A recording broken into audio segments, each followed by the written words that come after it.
Hello दोस्तों, इस video में हम लोग देखेंगे कि सोलर सेल क्या होता है, सोलर पैनल क्या होता है, सोलर पैनल कैसे वर्क करते हैं। इस सारे टॉपिक के ऊपर हम लोग आज इस वीडियो के अंदर बात करेंगे। तो दोस्तों, इलेक्ट्रिकल इंटरव्यू में इस टॉपिक के बारे में बहुत सारा क्वेश्चन पूछा जाता है। उस सभी क्वेश्चन को हम लोग इस वीडियो के अंदर कवर करेंगे। तो दोस्तों, वीडियो को लास्ट तक देखिएगा। तो दोस्तों, सोलर सेल बनवाने के लिए हमें सिलिकॉन की ज़रूरत होती है। क्या? सिलिकॉन एलिमेंट की हमें ज़रूरत होती है। तो दोस्तों, सिलिकॉन की जो एटॉमिक नंबर है वो है 14। तो दोस्तों, इस सिलिकॉन को आसानी से मिल जाते हैं कहाँ पर? ये जो बालू का जो रेत होती है, उस रेत के साथ हम लोग कार्बन डाइऑक्साइड मिक्स करके एक भट्टी में अगर 2000 डिग्री सेंटीग्रेड टेम्परेचर में 2000 डिग्री सेंटीग्रेड टेम्परेचर में अगर उसको गर्म करते हैं तो वहाँ पर आसानी से सिलिकॉन निकाल सकते हैं हम। तो दोस्तों, ये जो सिलिकॉन होता है, ये सिलिकॉन सेमीकंडक्टर होता है। यानी अगर कुछ कंडीशन होगा जहाँ पर इस सिलिकॉन ने करंट को फ्लो होने देगा, और कुछ कंडीशन होगा जहाँ पर सिलिकॉन करंट को फ्लो होने नहीं देता है। तो सिलिकॉन की जो एटॉमिक नंबर है वो है 14 यानी 14। इस 14 का अगर सेल विभाजन करें तो कितना होगा? 2, 8 और 4। तो दोस्तों, सिलिकॉन के बाहरी सेल में 4 इलेक्ट्रॉन है। इस 4 इलेक्ट्रॉन के साथ हम लोग क्या करते हैं? डॉपिंग करते हैं। क्या करते हैं? डॉपिंग। तो दोस्तों, सिलिकॉन के साथ हम लोग दो चीज़ों के साथ डॉपिंग करते हैं। एक होता है एल्यूमिनियम जिसका एटॉमिक नंबर है 13, और एक होता है फास्फोरस जिसका एटॉमिक नंबर है 15। तो एल्यूमिनियम का जो सेल विभाजन किया तो क्या होगा? 2, 8 और 3। यानी एल्यूमिनियम का बाहरी सेल में 3 इलेक्ट्रॉन है और फास्फोरस की बाहरी सेल में 5 इलेक्ट्रॉन है। तो दोस्तों, जब हम सिलिकॉन के साथ एल्यूमिनियम की ड्रॉपिंग करते हैं, यानी सिलिकॉन के बाहरी सेल में 4 इलेक्ट्रॉन है और एल्यूमिनियम की बाहरी सेल में 3 इलेक्ट्रॉन है। तो दोस्तों, यहाँ पर क्या होता है? जब हम सिलिकॉन और एल्यूमिनियम की ड्रॉपिंग करते हैं तो क्या होता है? एक बाहर इसका 4 है, इसका 3 है। तो दोस्तों, क्या होता है? यहाँ पर एक इलेक्ट्रॉन की कमी रह जाती है, यानी एक इलेक्ट्रॉन की फुलफिल नहीं होता है। तो दोस्तों, लेकिन जब हम सिलिकॉन के साथ फास्फोरस की डोपिंग करते हैं, सिलिकॉन के साथ जब हम फास्फोरस की डोपिंग करते हैं तो क्या होता है? इसका तो 4 इलेक्ट्रॉन है, तो और एक 4 इलेक्ट्रॉन चाहिए 8 फुलफिल करने के लिए। लेकिन यहाँ पर क्या है? 5 इलेक्ट्रॉन है। तो दोस्तों, यहाँ पर एक इलेक्ट्रॉन की अधिकता यानी ज़्यादा हो जाती है, एक्स्ट्रा इलेक्ट्रॉन हो जाती है। यहाँ पर एक इलेक्ट्रॉन एक्स्ट्रा हो जाती है। तो दोस्तों, अगर इसमें इलेक्ट्रॉन तो खुद ही नेगेटिव है, अगर और एक इलेक्ट्रॉन की एक्स्ट्रा हो जाए तो क्या होगा? क्या होगा? यहाँ पर इलेक्ट्रॉन की अधिकता यानी ज़्यादा होने के कारण नेगेटिव अधिकता बढ़ जाती है। तो इसको हम एन टाइप जब हम सिलिकॉन के साथ फास्फोरस की डोपिंग करते हैं, इसको हम इलेक्ट्रॉन की अधिकता यानी इलेक्ट्रॉन एक्स्ट्रा होने के कारण इसको हम एन टाइप कहते हैं, यानी नेगेटिव टाइप कहते हैं। और सिलिकॉन के साथ एल्यूमिनियम के जब हम डोपिंग करते हैं तो वहां पर इलेक्ट्रॉन की कमी होने के कारण उसको हम पी टाइप यानी पॉजिटिव टाइप सिलिकॉन कहते हैं। तो दोस्तों, ये समझे होंगे आप, ये पी टाइप और एन टाइप ये दोनों टाइप आते हैं। तो दोस्तों, हम सिलिकॉन को इस तरह से दो टाइप में विभाजित करते हैं। एक होता है पी टाइप सिलिकॉन, मतलब डोपिंग के बाद, सिलिकॉन का ड्रॉपिंग के बाद दो टाइप सिलिकॉन आते हैं, एक पी टाइप सिलिकॉन और एक एन टाइप। पी टाइप यानी पॉजिटिव टाइप सिलिकॉन, यहाँ पर सिलिकॉन की कमी कमी रह जाती है। और दूसरा जो टाइप है वो है एन टाइप, यानी यहाँ पर सिलिकॉन की अधिक इलेक्ट्रॉन की अधिकता यानी नेगेटिव अधिकता होने के कारण इसको हम एन टाइप यानी नेगेटिव टाइप सिलिकॉन कहते हैं। तो दोस्तों, एक एग्जाम्पल के थ्रू मैं आपको इस टॉपिक के बारे में समझता हूँ। तो दोस्तों, आप देख लीजिए, ये एक आप देख सकते हैं ये एक पीक है। आप ध्यान से देखिए, गौर से देखिए इस पीक को। तो दोस्तों, यहाँ पर मान लो ये एक सेल है जहाँ पर यहाँ पर क्या है? पी टाइप यानी पॉजिटिव टाइप, इसको आप लिख सकते हैं पॉजिटिव, और एन टाइप यानी नेगेटिव टाइप। तो दोस्तों, ये जो इलेक्ट्रॉन है यहाँ पर एन टाइप इलेक्ट्रॉन है, यहाँ पर पी टाइप इलेक्ट्रॉन है। तो दोस्तों, N type means negative type और पी टाइप मीन्स पॉजिटिव। दोस्तों, क्या होगा? ये जो पोजीशन है, मतलब यहाँ पर पॉजिटिव और नेगेटिव, जब पॉजिटिव और नेगेटिव शेयर करने लगेगा, ये जो इलेक्ट्रॉन जो जब शेयर करने लगेगा तो क्या होगा? ये जो बीच वाली जो रास्ता है, इस या तो पॉजिटिव है या नेगेटिव है, ये जो बीच वाली जो रास्ता है यानी बीच वाली जो एरिया है, इसको हम डिप्लेशन एरिया, इसको हम डिप्लेशन जोन कहते हैं। क्या? डिप्लेशन डिप्लेशन जोन कहते हैं इसको हम। तो दोस्तों, ये है डिप्लेशन एरिया, यानी यहाँ पर क्या होता है? पॉजिटिव और नेगेटिव एक दूसरे के साथ शेयर करने लगते हैं। तो इस जो एरिया है इसको हम डिप्लेशन जोन यानी डिप्लेशन एरिया कहते हैं। तो ये जो एरिया है, इस एरिया की खासियत क्या है? ये जो एरिया पर इलेक्ट्रॉन को आगे और पीछे यानी इलेक्ट्रॉन के आगे पीछे बढ़ने नहीं देता है। मतलब यहाँ पर इलेक्ट्रॉन आगे पीछे नहीं घुसता है, आगे पीछे नहीं बढ़ने देता है। इस जो डिप्लेशन जोन को जो खासियत है वो है इलेक्ट्रॉन के आगे पीछे बढ़ने नहीं देता है इस एरिया को। तो इस तरह का एरिया को हम पीएन जंक्शन कहते हैं। मतलब यहाँ पर पी टाइप, यहाँ पर एन टाइप, दोनों मिक्स करके इस जंक्शन को हम पीएन जंक्शन कहते हैं इसको। कौन सी जंक्शन? ये है पीएन जंक्शन। तो दोस्तों पीएन जंक्शन से इलेक्ट्रॉन कैसे बहाएंगे वो हम देख लेते थे। ये जो पीएन जंक्शन है, इस जंक्शन से इलेक्ट्रॉन कैसे बहाएंगे यानी इलेक्ट्रॉन का फ्लो कैसे होगा वो हम देख लेते हैं। तो दोस्तों अगर हम एन टाइप यानी इलेक्ट्रॉन ज़्यादा एन टाइप, दोस्तों आप देख सकते हैं ये जो एन टाइप है यहाँ पर क्या है, इलेक्ट्रॉन की अधिकता है यानी इलेक्ट्रॉन ज़्यादा है, इलेक्ट्रॉन एक्स्ट्रा है। अगर हम इस एन टाइप को अगर हम हीट देते हैं, मान लो अगर हम हीट देते हैं एन टाइप को हम हीट देंगे तो क्या होगा दोस्तों, ये एक्साइट होगा। एक्साइट होने के कारण क्या होगा, ये उत्तेजित होने के कारण ये इधर फ्लो होगा, इधर तो नहीं फ्लो हो सकते क्योंकि यहाँ पर डिप्लेशन एरिया है। डिप्लेशन एरिया का खासियत मैंने पहले बताया था। ये डिप्लेशन एरिया की जो खासियत है वो इलेक्ट्रॉन को बढ़ने नहीं देता, मतलब यहाँ पर इलेक्ट्रॉन घुसने नहीं देगा वो। तो क्या होगा दोस्तों, यहाँ पर तो क्या है, अगर आप यहाँ से एक वायर लेके जोड़ दीजिए, अगर आप मान लो यहाँ से एक वायर लेके जोड़ दीजिए तो क्या होगा, इलेक्ट्रॉन इधर से बहाने लगेगा। क्या होगा दोस्तों, इलेक्ट्रॉन इधर से बहाने लगेगा। जेहेतु यहाँ पर हीट देना है, हीट देंगे आप, जब भी यहाँ पर हीट देंगे तो इलेक्ट्रॉन एक्साइट होगा, इलेक्ट्रॉन एक्स्ट्रा होने के कारण तो इलेक्ट्रॉन इधर से बहेगा, इधर से बहेगा। तो दोस्तों इधर से बहा के ये सीधा पी टाइप में चला जाएगा। पी टाइप में जाएगा तो सर्किट कंप्लीट हो जाएगा। तो ये जो इलेक्ट्रॉन फ्लो हो रहा है, ये जो इलेक्ट्रॉन फ्लो हो रहा है, इस फ्लो ऑफ इलेक्ट्रॉन के हम लोग क्या कहते हैं, करेंट। क्योंकि current means the electron, flow of electron means current. तो दोस्तों ये जो हीट देने से क्या होगा, इलेक्ट्रॉन एक्साइट होने से इस वायर के साथ ये पूरा सर्किट को कंप्लीट करेगा। तो दोस्तों ये जो प्रोसेस है इसको साइंटिस्ट ने दिमाग लगाया। क्या दिमाग लगाया कि अच्छा सूरज की रोशनी दे, अगर यहाँ पर तो हम हीट दे रहे थे लेकिन हम इसको सूरज की रोशनी दे दें तब भी तो ये इलेक्ट्रॉन को निकालेगा। अगर इलेक्ट्रॉन थ्रेशोल्ड फ्रीक्वेंसी के ऊपर आएगा तो क्या होगा, यहाँ पर ये भी इलेक्ट्रॉन को निकाल देगा। अगर सूरज की रोशनी अगर थ्रेशोल्ड फ्रीक्वेंसी के ऊपर आएगा तो क्या होगा, ये भी इलेक्ट्रॉन को निकाल देगा। तो साइंटिस्ट ने क्या, वैज्ञानिक ने दिमाग लगाया कि इस हीट देने से सूरज की रोशनी दे दे। तो सूरज की रोशनी देने से एक समस्या ये भी थे, सिर्फ एन वाले, यहाँ पर एक समस्या ये भी है, सिर्फ एन वाले पे हीट देना है। सिर्फ क्या है, सिर्फ एन वाले पे हीट देना है आपको, पी वाला पे नहीं, क्योंकि पी वाला पे तो इलेक्ट्रॉन कम ही है, इलेक्ट्रॉन ज़्यादा किस में है, एन टाइप में है। तो दोस्तों साइंटिस्ट ने क्या किया, इसको उल्टा कर दिया। अब दोस्तों और एक आपको एग्जाम्पल के थ्रू समझाता हूँ। तो दोस्तों मान लीजिए, दोस्तों ये एक पिक देख लीजिए आप, ये वाला जो है ये है पी टाइप का है और इस वाले जो है ये है एन टाइप का है। तो दोस्तों साइंटिस्ट ने क्या किया, यहाँ पर हीट दे दिया, यहाँ पर हीट देने से इलेक्ट्रॉन इधर से बहेगा, इलेक्ट्रॉन सीधा इधर से बहेगा, फ्लो ऑफ इलेक्ट्रॉन होगा। और ये क्या करेगा, इलेक्ट्रॉन इधर से भी जाएगा और इस बल्ब के थ्रू भी जाएगा, फिर इधर से जाएगा, फिर पी टाइप में चला जाएगा, यानी सर्किट को कंप्लीट करेगा।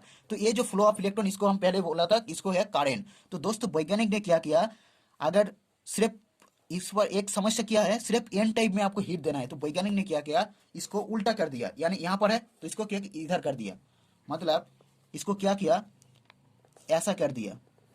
अब मान लो ये एक प्लेट है, ये बड़ा प्लेट, तो यहाँ पर क्या होगा, एन टाइप हो गया, इसको उल्टा कर दिया, इधर से इधर कर दिया, तो यहाँ पर क्या होगा, पी टाइप हो गया। तो ये जो सेल बना इसको हम सोलर सेल कहते हैं। इसको हम क्या कहते हैं, इसको हम सोलर सेल कहते हैं। तो आप पिक में देख सकते हैं सोलर सेल कैसा है, पिक में आप वहाँ पर देख सकते हैं। तो दोस्तों ये जो टाइप बना, ये क्या बना, मान लो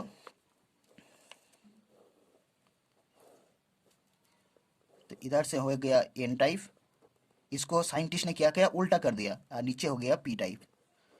तो यहाँ से सूर्य का रोशनी यहाँ से इधर आएगा, सूर्य का रोशनी डायरेक्ट कहाँ पड़ेगा, यहाँ पर इस एन टाइप पे पड़ेगा। एन टाइप पे पड़ने से क्या होगा, एन टाइप पे जब सूर्य की रोशनी पड़ेगा तो यहाँ से आप एक वायर लेके सीधा पी टाइप में चला जाएगा। आप देख सकते हैं सूर्य की रोशनी जब इधर पड़ेगा एन टाइप पर, तो एन टाइप पे इलेक्ट्रॉन एक्साइट होगा, पहले समझाया, एक इलेक्ट्रॉन एक्साइट होने के कारण इलेक्ट्रॉन इधर जाएगा। आप चाहे तो इसको वायर लेके ग्रिड में सीधा कनेक्ट कर सकते हैं, तो ग्रिड में पावर सप्लाई चल जाएगा, आप उसको भेज सकते हैं शहर में, किसी भी शहर में आप भेज सकते हैं। तो दोस्तों तो दोस्तों ये जो सोलर सेल है आप देख सकते हैं पिक में, ये जो सोलर सेल है यहाँ पर ऊपरी जो लेयर है ये तो फ्रेम है, इसके बाद एन टाइप। तो सूर्य का रोशनी है, सूरज का जो रोशनी है वो कहाँ पर पड़ती है, एन टाइप पर। तो एन टाइप पर पड़ने से क्या होगा, इलेक्ट्रॉन यहाँ से निकलेगा, इधर से जाएगा, फिर पी टाइप में, यानी सर्किट कंप्लीट होगा। ये होता है सोलर सेल। तो दोस्तों हम जब सोलर सेल से क्या सप्लाई मिलते हैं, डीसी सप्लाई मिलते हैं हमें। सोलर सेल से हम लोग का एक समस्या भी है, क्या समस्या, हम लोग एसी सप्लाई नहीं मिलते सोलर सेल से, हम लोग डीसी सप्लाई मिलते हैं वहाँ से। और सोलर, हर एक सोलर सप्लाई का यानी सोलर सेल का जो वोल्ट होता है वो 0.5 वोल्ट, यानी एक सोलर सेल की जो वोल्ट है कितने वोल्ट की है, वो 0.5 वोल्ट की होती है। तो दोस्तों आपको डीसी सप्लाई मिलते हैं, तो डीसी को आप बैटरी पे स्टोर कर सकते हैं, या फिर आप इन्वर्टर लगा के डीसी को एसी में बदल सकते हैं। क्या करते हैं आप मान लो आप डीसी को एसी में बदल के आप घर में यूज़ कर सकते हैं इन्वर्टर की मदद से। तो दोस्तों इसलिए क्या किया जाता है, जब बड़े बड़े जो सोलर पावर प्लांट होता है तो वहाँ पर क्या होता है, ये तो वहाँ पर यानी सोलर पार्क होती है, बड़े बड़े जो सोलर पावर प्लांट होती है यानी जो सोलर पार्क होता है, तो वहाँ पर बैटरी का यूज़ नहीं किया जाता, क्योंकि इतना बड़े बड़े सोलर पावर खुद ही इतना जगह रखा है करोड़ों के बजट का, और बैटरी का यूज़ करने से फिर अलग से पैसा, इसलिए वहाँ पर बैटरी का यूज़ किया नहीं किया जाता है। वहाँ पर किया जाता है सारा कारण को, आप मान लो ये एक सोलर पार्क है, मान लो ये एक सोलर पार्क है, तो सोलर पार्क यहाँ पर जो करेंट, जो टोटल जो करंट आता है वो उसको आप पहले इन्वर्टर में लिया जाता है, और इन्वर्टर द्वारा कन्वर्ट किया है डीसी को एसी में, और उस एसी को हम ट्रांसफार्मर, यहाँ पर एक ट्रांसफार्मर भी रहता है, जहाँ पर भी सोलर पार्क होती है वहाँ पर क्या होता है, एक इन्वर्टर रहती है और एक ट्रांसफार्मर रहती है। इन्वर्टर क्यों, इन्वर्टर का काम है सोलर पावर प्लांट यानी सोलर पार्क से जो हम टोटल जो करंट यानी डीसी डायरेक्ट करंट जो मिल रहा है उसको एसी में बदलने के लिए हम इन्वर्टर का यूज़ करते हैं। और वहाँ पर एक ट्रांसफार्मर भी रहती है, ट्रांसफार्मर काम है वहाँ पर जो मतलब सोलर पावर प्लांट से जो वोल्ट आ रहा है, कितना वोल्ट आ रहा है, 12 वोल्ट आ रहे हैं, तो उस वोल्ट को स्टेप अप यानी ज़्यादा करने के लिए हम लोग ट्रांसफार्मर का यूज़ करते हैं। तो दोस्तों इस ट्रांसफार्मर का यूज़ है जो इन्वर्टर की मदद से बनाया गया, जो फिल्टर किया गया जो एसी की वोल्टेज को बढ़ाने के लिए इस ट्रांसफार्मर का यूज़ किया जाता है। इस ट्रांसफार्मर के साथ जुड़ा रहता है ग्रिड का, वो ग्रिड पहुंचा देता है जिस शहर में इलेक्ट्रिसिटी को पहुंचाना है। मान लो यहाँ पर ग्रिड रहता है, तो वो क्या करता है, इस ट्रांसफार्मर के साथ कनेक्ट रहता है, तो वो इस ग्रिड पहुंचा देता है जिस शहर में हम लोग इलेक्ट्रिसिटी पहुंचाना है। तो दोस्तों अब हम बात कर लेते हैं ये सोलर सेल, ये जो सोलर सेल है इसका इसका जो लेयर है, ये जो लेयर है इस लेयर के बारे में हम लोग बात कर लेते हैं। तो दोस्तों आप देख सकते हैं, हेलो दोस्तों, अब हम बात कर लेते हैं सोलर सेल की लेयर के बारे में। तो दोस्तों पहले आप देख रहे हैं यहाँ पर जो लेयर है एल्यूमिनियम फ्रेम की। तो दोस्तों एक एक कोई भी लेयर नहीं है, ये जो फर्स्ट जो लेयर आप देख रहे हैं ये कोई लेयर नहीं है, ये एक तरह से फ्रेम है, यानी ये साइड से लगा रहता है, अंदर से तो कुछ भी नहीं है, ये साइड से लगा रहता है क्योंकि वो सोलर सेल को प्रोटेक्ट करने के लिए। तो दोस्तों और एक जो है उसके बाद टेम्पर्ड ग्लास आप देख रहे हैं यहाँ पर टेम्पर्ड ग्लास। तो दोस्तों ये एक तरह से एक सोलर सेल को प्रोटेक्ट करते हैं धूल मिट्टी से, यानी अंदर से पानी वानी घुसने नहीं देता। तो दोस्तों इस टेम्पर्ड ग्लास का सबसे जो खासियत है, सबसे बड़ा जो काम है इस टेम्पर्ड ग्लास का, तो दोस्तों जो सोलर एनर्जी यहाँ पर आते हैं तो वो 50%, अगर आप इस टेम्पर्ड ग्लास को अगर ना लगाते तो क्या होता, अगर 50% जो आ रहा था सोलर एनर्जी वो 50% रिफ्लेक्ट होकर चला जाता, तो हम लोगों का कुछ काम भी नहीं होता। तो इसलिए इस ग्लास यानी टेम्पर्ड ग्लास को लगवाया जाता है यहाँ पर। और एक जो है उसके बाद एनकैप्सुलेंट, ये एक तरह से कोटिंग किया जाता है। कोटिंग मतलब ये सोलर सेल को मॉइस्चराइजेशन से बचाते हैं, यानी सोलर सेल को नमी नहीं होने देता, और सोलर सेल को मतलब जो सोलर एनर्जी आ रहा है उसको एब्जॉर्ब करते हैं, एब्जॉर्ब करने का काम इस एनकैप्सुलेंट का होता है। एक तरह से ये कोटिंग किया जाता है, ये कोटिंग का काम है, मतलब कोई अगर सोलर एनर्जी आ रहा है तो उसको एब्जॉर्ब कर लेता है तुरंत। उसके बाद जो होता है सोलर सेल आप देख रहे हैं, तो सोलर सेल तो आपको पहले ही समझ जाएंगे। सोलर सेल दो दो पहला जो यानी लेयर होती है उसके एन टाइप होती है, उसके बाद पी टाइप होती है। एन टाइप में हम लोग हीट देते हैं, तो सोलर सेल हो गया। उसके बाद फिर एन कैप्सूलेंट यानी कोटिंग किया जाती है एन कैप्सूलेंट का, तो ये एन कैप्सूलेंट नीचे भी एक कोटिंग होती है, ये होता है एन कैप्सूलेंट। उसके बाद बैक सीट, ये जो आप लेयर देख रही है ना, इस लेयर को बैठाया जाता है, सेट किया जाता है इस बैक सीट के अंदर, यानी बैक सीट अगर ना होती तो आप नहीं सेट किया जा सकता इसको। तो बैक सीट होने होने क्या होता है, इसको आप अच्छी तरह से सेट कर देते। अगर आप नहीं सेट कर सकते, अगर आप नहीं सेट किया होता तो क्या होता, ये बिस्किट की तरह बिखर जाता, यानी टूट जाता।